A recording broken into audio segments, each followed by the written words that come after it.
अब हम देखते हैं कि स्पैनिंग ट्री क्या होता है। देखिए, हमारे पास जब भी कोई ग्राफ होता है तो उस ग्राफ के अंदर साइकिल हो भी सकती है या नहीं भी हो सकती है।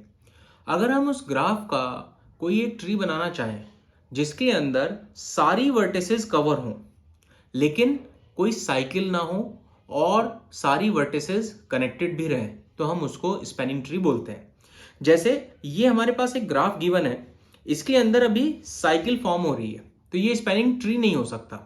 लेकिन अगर हम सारी वर्टिसेस को कनेक्टेड रखना चाहते हैं विदाउट एनी साइकिल, तो हम उसको कैसे कर सकते हैं? हमें सारी वर्टिसेस को रखना है, कोई भी वर्टेक्स को नहीं छोड़ना है, लेकिन सारी एजेस नहीं ले सकते हैं, अदरवाइज साइकिल फिर से आ जाएगी, सेम ही ग्राफ बन जाएगा। तो हमें इनमें से किसी वर्टेक्स एज को छोड़ना है जिससे कि ये एक स्पैनिंग ट्री बन जाए। Spanning tree is nothing but a subset of a graph which is having all the vertices but less than the given edges, which is always connected. It may be less or it may be same. If it is already a spanning tree in a given graph, then it will remain same only. तो हम यहाँ पे इसका spanning tree क्या बना सकते हैं? हमने सारी वर्टिसेस ले ली, ए बी सी डी और ई। अब हम यहाँ पे ये इस तरह से कनेक्ट कर सकते हैं, ये भी एक स्पैनिंग ट्री है इसका, जिसमें सारी नोड्स कनेक्टेड है। या हम इस तरह से भी कर सकते हैं, पहले हमने सारी वर्टिसेस लिख ली और उसके बाद इनको ऐसे कनेक्ट कर दिया। या हम ऐसे भी कर सकते हैं, हमने इनको ऐसे कनेक्ट कर दिया। या हम ऐसे भी कर सकते हैं,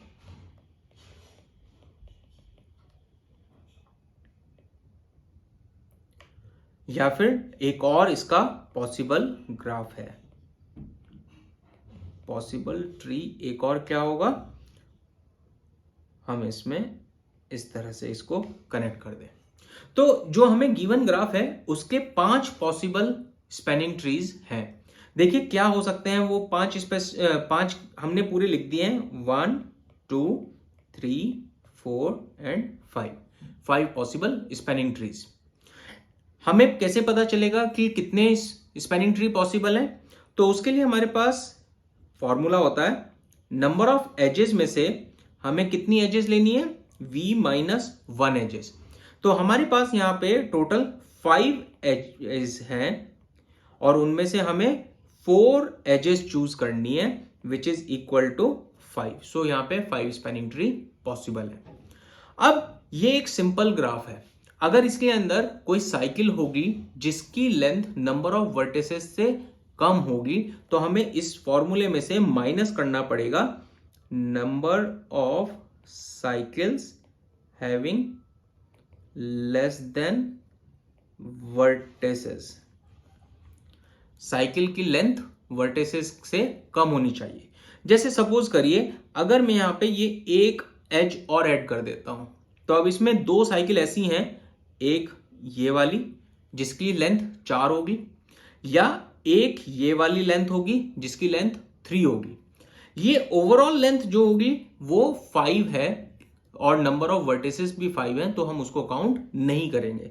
तो अगर इसके अंदर हमें number of spanning trees count करने हैं तो उसका फॉर्मूला हो जाएगा ECV-1 -2, क्योंकि number of cycles having length less than number of vertices are 2। तो इसमें हमारे पास नंबर ऑफ एजेस हैं 6। अब एक एज बढ़ गई है और यहां पे है v-1 4 -2 which will be equal to 13 spanning trees के पॉसिबल है। अब ये तो स्पैनिंग ट्री की बात हुई, लेकिन मिनिमम स्पैनिंग ट्री क्या होता है? मिनिमम स्पैनिंग ट्री इन्हीं सारे ट्रीज में से कोई एक ट्री कहलाएगा, या 2 भी हो सकते हैं, 3 भी हो सकते हैं, dependent on what type of graph you are having, जिसका वेट मिनिमम होगा। वेट जो मिनिमम स्पैनिंग ट्री का आएगा वो हमेशा एक जैसा ही होगा, उनकी डायग्राम डिफरेंट हो सकते हैं। जैसे अगर मैं यहाँ पे इन सारे स्पेनिंग ट्रीज का वेट लिख दूं, जैसे हमारे पास ये 1 2 4 5 6 और लेट से इसको हम वेट दे देते हैं 3, ये सारे वेट दे दिए और या इसको हटा देते हैं अभी, और ये हमारे पास स्पेनिंग ट्री तैयार लिखे हुए हैं। तो अब यहाँ पे हम वेट लिखते हैं 1 4 5 6, यहाँ पे आएगा 2 6 5 4, यहाँ पे 1 2 4 6 1 2 6 5 1 2 4 एंड 5। तो इसका क्यूमुलेटिव सम कितना हुआ? 1 + 4 + 5 + 6 विच इज 16। ऐसे यहाँ पे 9 2 11 और 6 17, और यहाँ पे 6 1 5 2 7 और 13, और यहाँ पे आ जाएगा 14, और यहाँ पे 12। तो आप देख सकते हैं इन सब में सबसे मिनिमम वेट किसका आया है? इस वाले का। तो ये मिनिमम स्पेनिंग ट्री है, बाकी ये कोई भी मिनिमम स्पेनिंग ट्री नहीं है। स्पेनिंग ट्री सब है, लेकिन मिनिमम स्पेनिंग ट्री इनमें से कोई एक है जिसका वेट मिनिमम है। अब कई बार ऐसा हो सकता है किसी ग्राफ में दो स्पेनिंग ट्रीज के वेट मिनिमम आ रहे हो, जैसे अगर इसी के अंदर लेट से दो ट्रीज के वेट 12 आ रहे होते, तो दोनों में से कोई भी मिनिमम स्पेनिंग ट्री कहला सकता है। लेकिन वेट हमेशा उसका यूनिक होगा, वेट कभी चेंज नहीं होगा मिनिमम स्पेनिंग ट्री का, नो मैटर आप कितने भी उसके स्पेनिंग ट्रीज बना लें। तो हमारे पास दो एल्गोरिदम्स हैं, एक क्रुस्कल्स एल्गोरिदम है और एक प्रिम्स एल्गोरिदम है, जिनसे हम बड़े ग्राफ्स के मिनिमम स्पेनिंग ट्री एक ही बार में बना सकते हैं। तो we will start learning Kruskal's algorithm in the next video.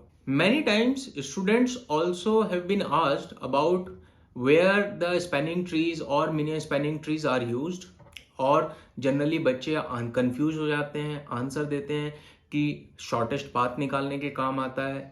It is not about shortest path. Shortest path निकालने के लिए हमारे पास बिटवीन टू नोड्स और from one node to every other node or between all pair shortest path we have other algorithms like Dijkstra's algorithm, Bellman-Ford algorithm or Floyd-Warshall algorithm.